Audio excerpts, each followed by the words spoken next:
Hello students, आज हमारा second lecture होने वाला है। प्रीवियस लेक्चर में हमने बात की थी इंट्रोडक्शन ऑफ चार्ज के बारे में। अब हम बात करेंगे प्रॉपर्टीज ऑफ चार्जेस के बारे में। ठीक है, तो पढ़ते हैं, देखते हैं।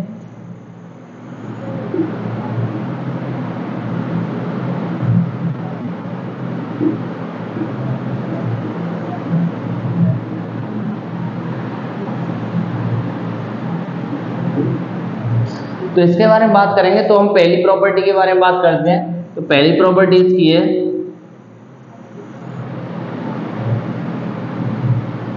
Charge is quantized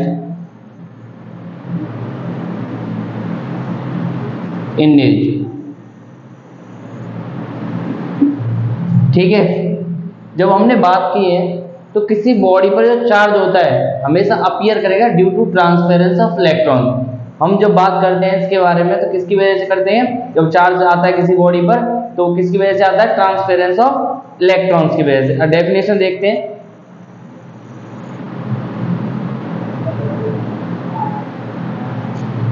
charge always appear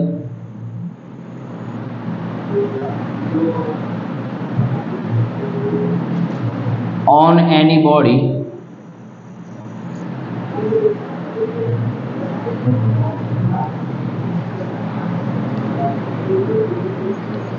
due to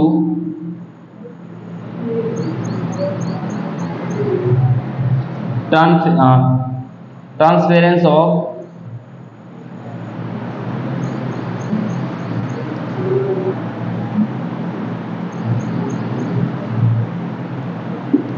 electrons। ठीक है, which are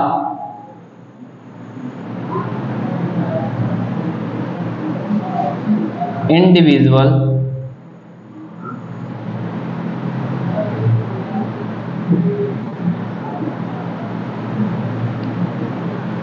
particle, comma, so net charge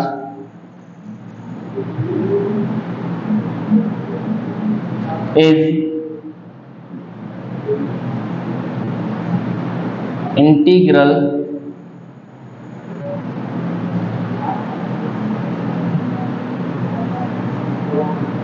multiple of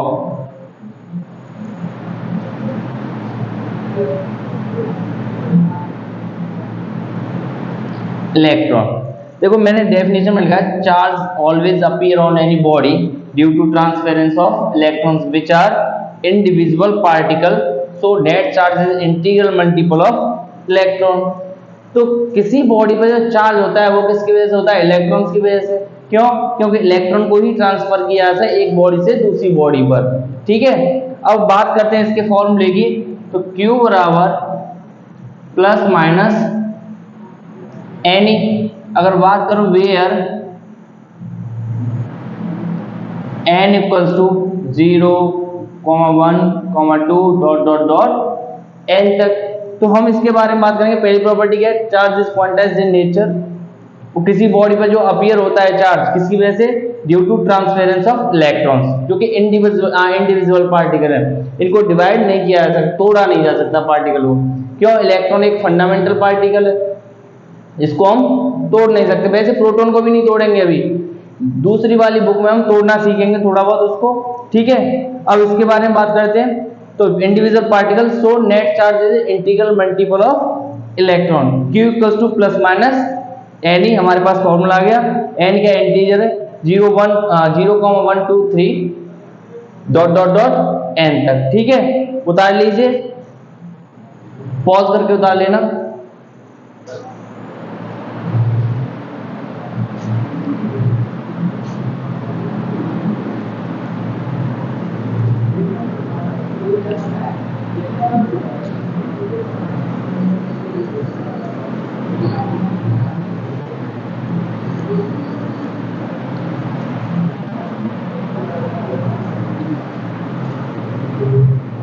अब वहां हम दूसरी प्रॉपर्टी के बारे में बात करें तो दूसरी प्रॉपर्टी क्या है?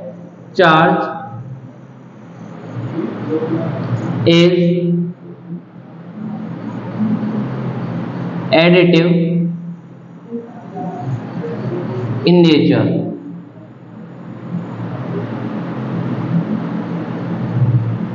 ठीक है, चार्ज क्या है, नेचर में एडिटिव होता है। कैसे, मान लो हमारे पास कोई बॉडी है, -1 कूलम प्लस के 2 कूलम प्लस के 3 कूलम, इनका अलजेब्रिक सम करते हैं। क्या करते हैं, इनका अलजेब्रिक सम करते हैं। तो -1 + 2 + 3 कितना हो गया, 3 और 2 5, 5 से 1 गया तो 4 कूलम। ये हो गया इनके एडिटिव नेचर। ठीक है, क्यों, क्योंकि चार्ज एक स्केलर क्वांटिटी है। हमने पहले ही पढ़ा है इंट्रोडक्शन ऑफ चार्ज में, चार्ज कैसी क्वांटिटी है, स्केलर क्वांटिटी है। ठीक है, उतार लीजिए।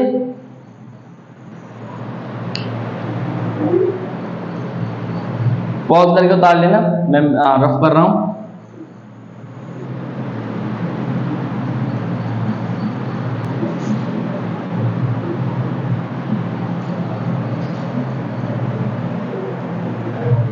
अब हम बात करते हैं तीसरी प्रॉपर्टी के बारे में। तीसरी प्रॉपर्टी क्या बोलती है, चार्ज इज कंजर्व्ड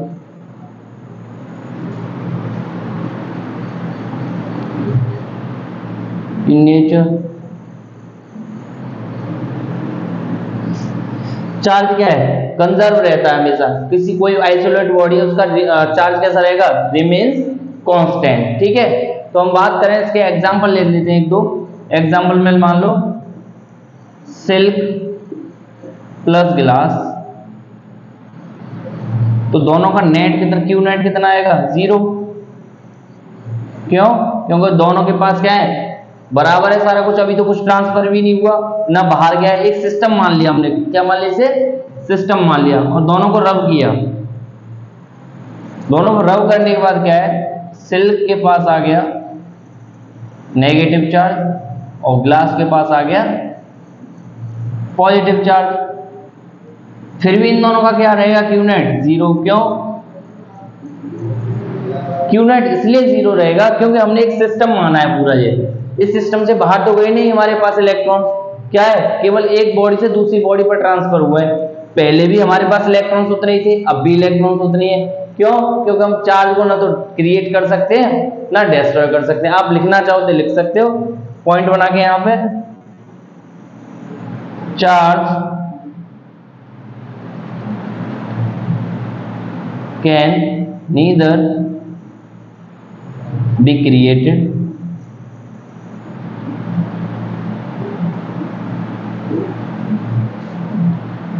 nor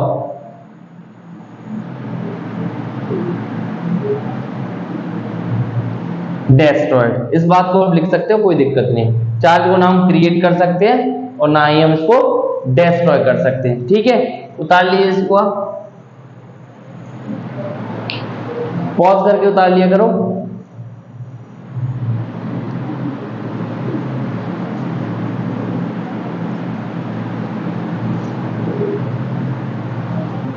चलो इसके अनदर एग्जांपल्स के बारे में बात करते हैं। एक एग्जांपल है इसका पेयर प्रोडक्शन।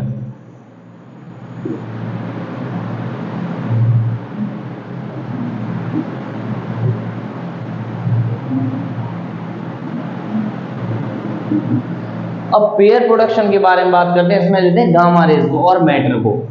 लिखना चाहो तो लिख लो, when gamma raise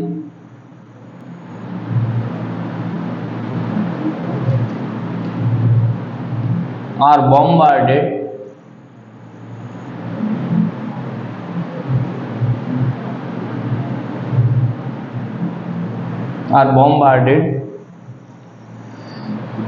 over matter, comma, then produced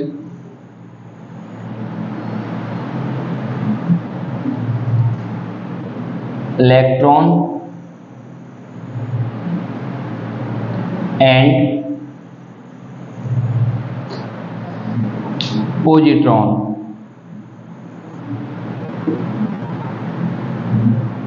ठीक है, इसी को क्या बोलते हैं, is known as comma this process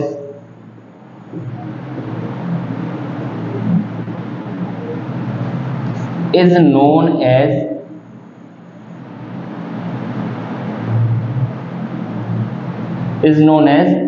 pair production.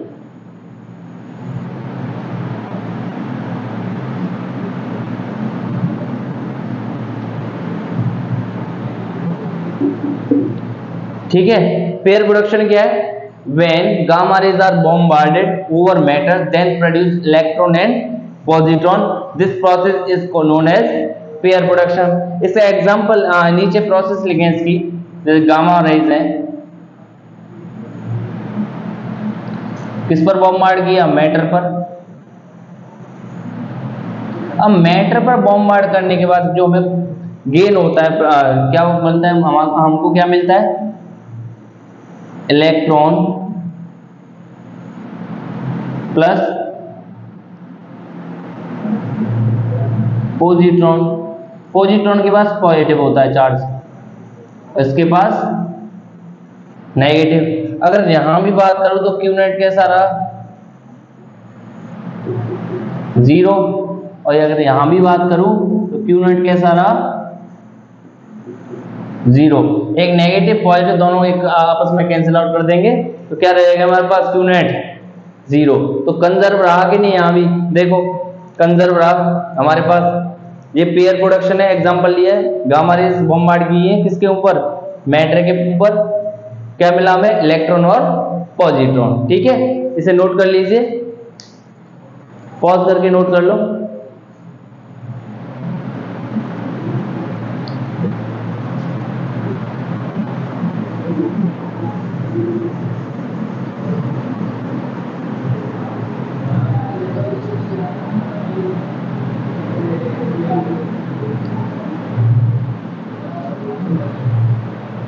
एक और एग्जांपल देख लो।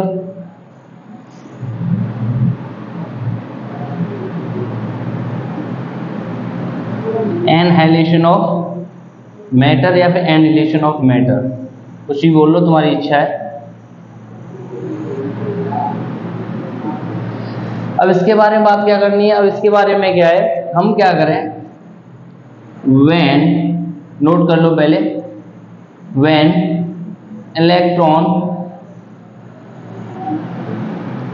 and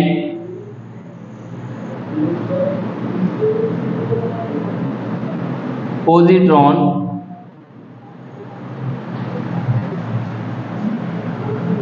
are bombarded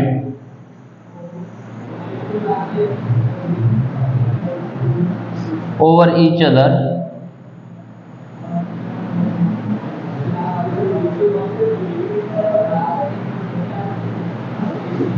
comma then we obtained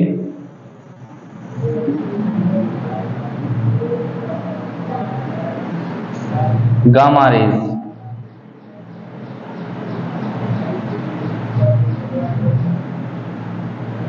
ठीक है, इस प्रोसेस में क्या होगा? इलेक्ट्रॉन और पॉजिट्रॉन को आपस में एक दूसरे के ऊपर बॉम्बार्ड करेंगे तो में जो गेन होगा, ऑब्टेन होगा, वो क्या होगा?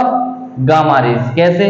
देखो, इलेक्ट्रॉन को पॉजिट्रॉन पर बॉम्बार्ड किया जाए, करने पर क्या हुआ? हमें क्या गेन हुआ? Gamma rays. ठीक है, क्या मिला हमें? Gamma rays. क्या मिला हमें?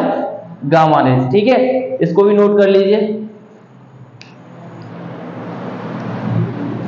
पॉज करके कर लेना।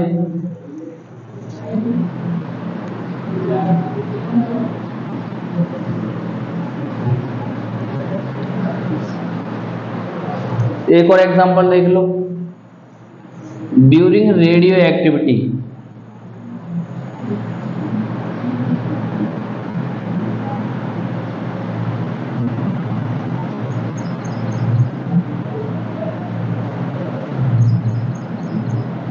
और जब रेडियो एक्टिव प्रोसेस होती है तो ना क्या है कि जो रेडियो एक्टिव एलिमेंट्स को तोड़ा जाता है। कैसे? देखो, ड्यूरिंग रेडियो एक्टिविटी हमारे पास है यूरेनियम 92 to 38, इसको तोड़े तो थोरियम 90 234, इसका भी नेट चार्ज कैसा है, क्यू नेट 0, इलेक्ट्रॉन प्रोटॉन बराबर होंगे, ठीक है। अब वहीं थोरियम की बात करें, थोरियम 90, 234, और अल्फा पार्टिकल किसे बोलते हैं, 2He4, ठीक है। इसकी बात करें तो क्यू नेट इसका भी कितना रहेगा, 0, क्योंकि हमने इस सिस्टम से बाहर इलेक्ट्रॉन्स को नहीं भेजा, आपस में ही तो शेयर किए हैं। आपस में क्या है कि जितने इलेक्ट्रॉन थे उतने प्रोटॉन रह गए हमारे पास, दोनों आपस में क्या करेंगे, कैंसिल आउट, तो क्यू नेट कितना आ जाएगा, 0, ठीक है। नोट कर लीजिए।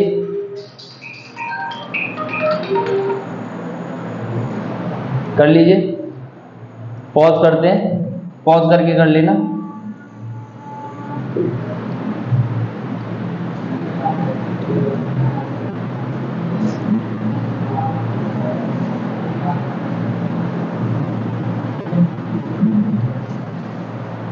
अब हमारा दूसरा टॉपिक है चार्जिंग, इसके बारे में बात करते हैं। वैसे हमारे प्रॉपर्टीज ऑफ चार्जिंग में आपने पढ़ ही लिया। अब चार्जिंग के बारे में करते हैं, चार्जिंग कैसे करते हैं। देखो 3 प्रोसेस है, कंडक्शन, इंडक्शन और फ्रिक्शन से, ठीक है। तो पहला पढ़ेंगे हम चार्जिंग पढ़ते हैं। पहले चार्जिंग क्या है,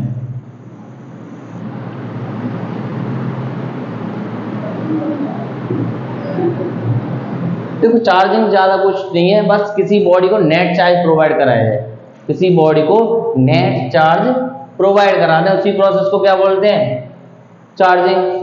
लिखना चाहो तो लिख सकते हो, नेट चार्ज प्रोवाइड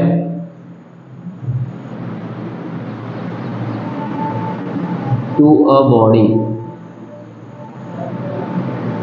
किसी बॉडी को नेट चार्ज प्रोवाइड करा दो, उसी को क्या बोलेंगे, चार्जिंग। इसके 3 फेमस बहुत ज्यादा मतलब बात करते हैं उसके बारे में, एनसीईआरटी में भी दे रखा है। पहला है कंडक्शन,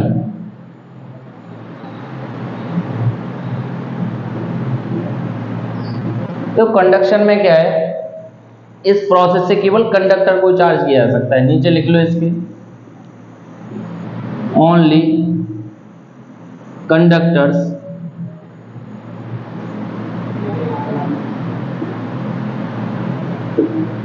कैन बी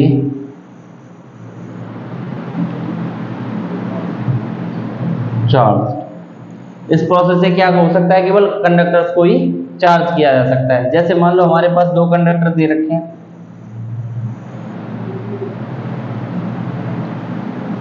ए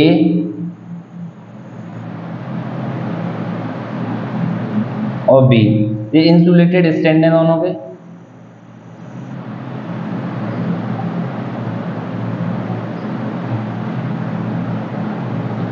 ये दोनों के इसके लिए जो नीचे लगे हुए हैं ये क्या है, इंसुलेटेड स्टैंड, ठीक है। अब हमारे पास क्या है, बॉडी, कोई बॉडी दे रखी है, ठीक है। अब नेगेटिव चार्ज बॉडी है हमारे पास, हमने क्या करा दिया, ए और बी को टच करा दिया, क्या करा दिया, इसे टच करा दिया, यहां पर,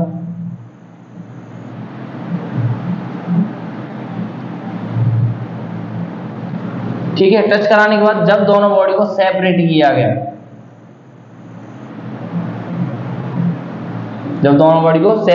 गया, सेपरेट करने पर क्या हुआ, दोनों बॉडी ही क्या हुए, चार्ज हो गई। दोनों ही कंडक्टर हैं, ए और बी, एक अनचार्ज कंडक्टर है, एक चार्ज कंडक्टर है हमारे पास, दोनों ही क्या हो गए, चार्ज हो गए।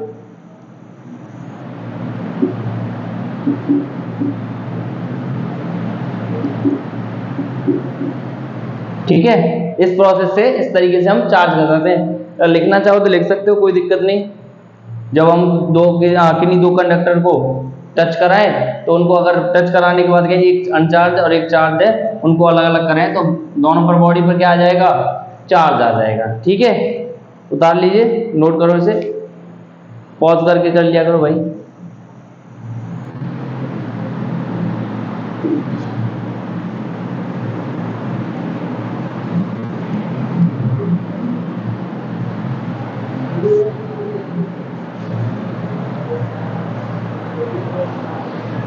इसमें बात करूं दूसरा कॉन्सेप्ट है इसका, दूसरा टाइप है इसका by induction method.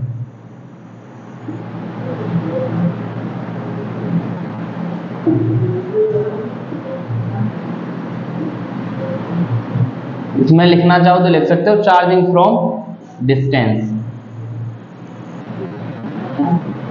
Charging from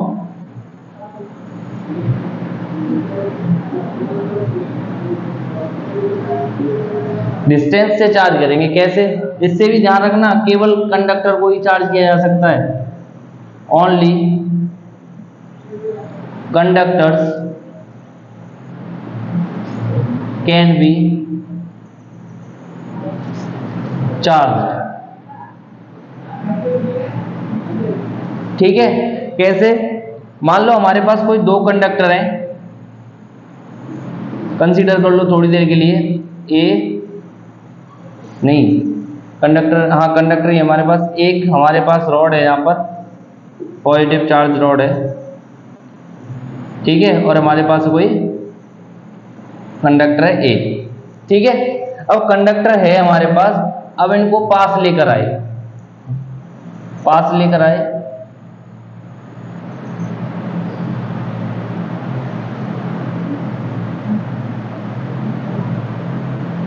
अब पास लाने पर क्या हुआ? पोलराइजेशन हो गया। क्यों? क्योंकि ये पॉजिटिव चार्ज है, पॉजिटिव चार्ज। अब पॉजिटिव चार्ज क्या करेगा? इस कंडक्टर के नेगेटिव चार्ज को अपनी तरफ अट्रैक्ट कर लेगा, और जो पॉजिटिव चार्ज होगा वो रिपेल करके दूसरी तरफ पहुंच जाएगा। ठीक है, पोलराइजेशन हो गया। यहां पर क्या हो गए थे? पोलराइजेशन।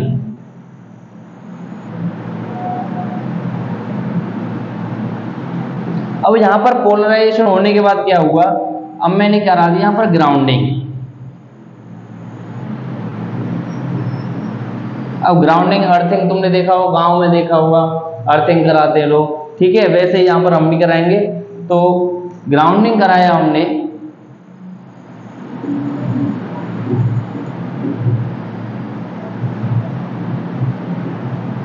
ग्राउंडिंग कराने की वजह से क्या हुआ? इसे ही बोलते हैं ग्राउंडिंग।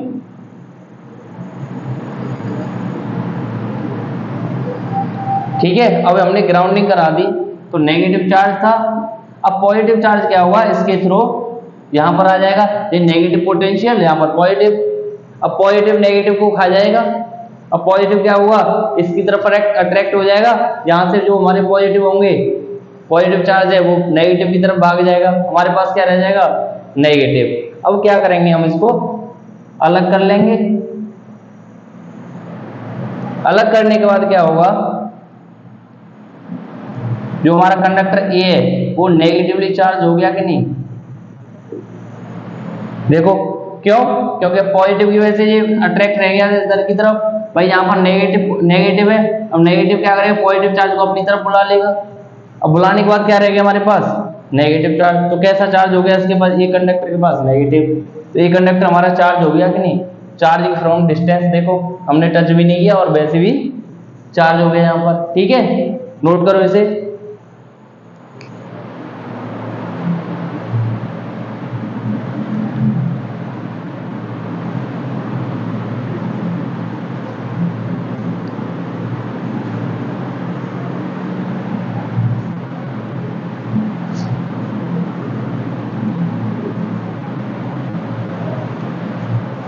अब तीसरा देखो, अब तीसरा फ्रिक्शन है, by friction. By friction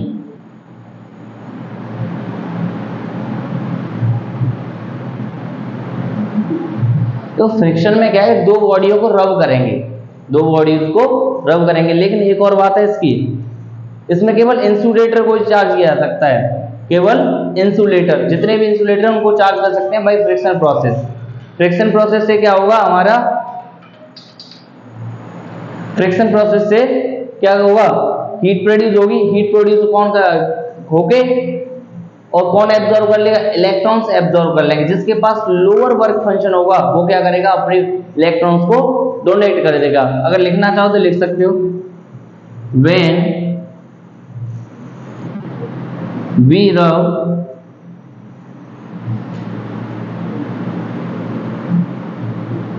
two substances, then heat is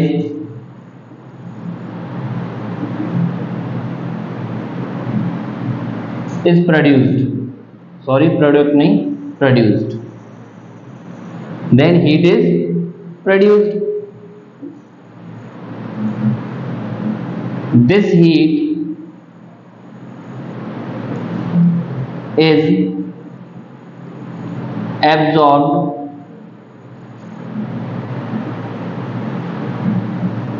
by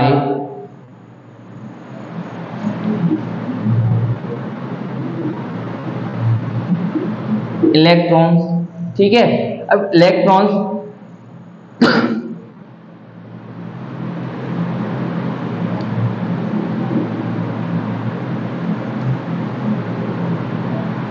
दो substance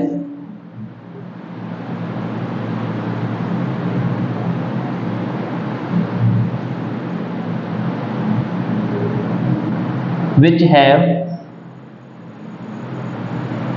lower work function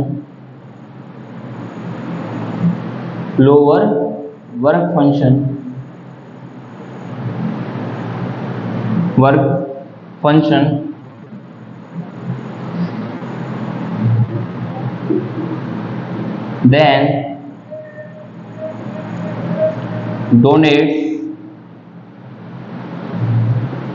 its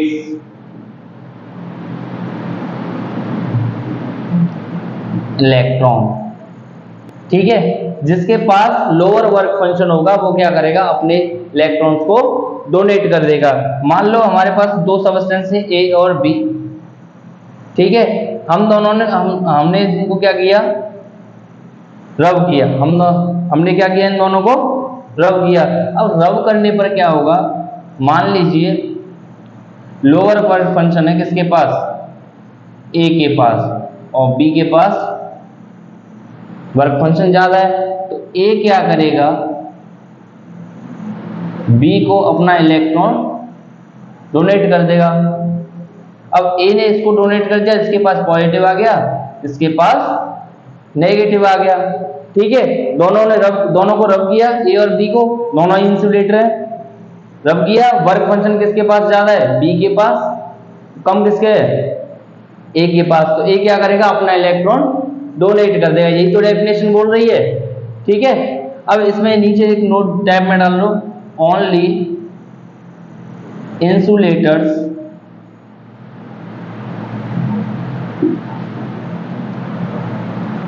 can be charge. ठीक है, इंसुलेटर को इससे चार्ज किया जा सकता है, केवल इंसुलेटर्स को। ठीक है, तो हमारा जो चार्जिंग कॉन्सेप्ट है वो खत्म हो गया। इसके बाद अगला जो लेक्चर आएगा हमारा कूलम्ब्स लॉ पर आएगा, उसके बारे में बात करेंगे। तो आज के लिए इतना ही। Thank you. जय हिंद, जय भारत।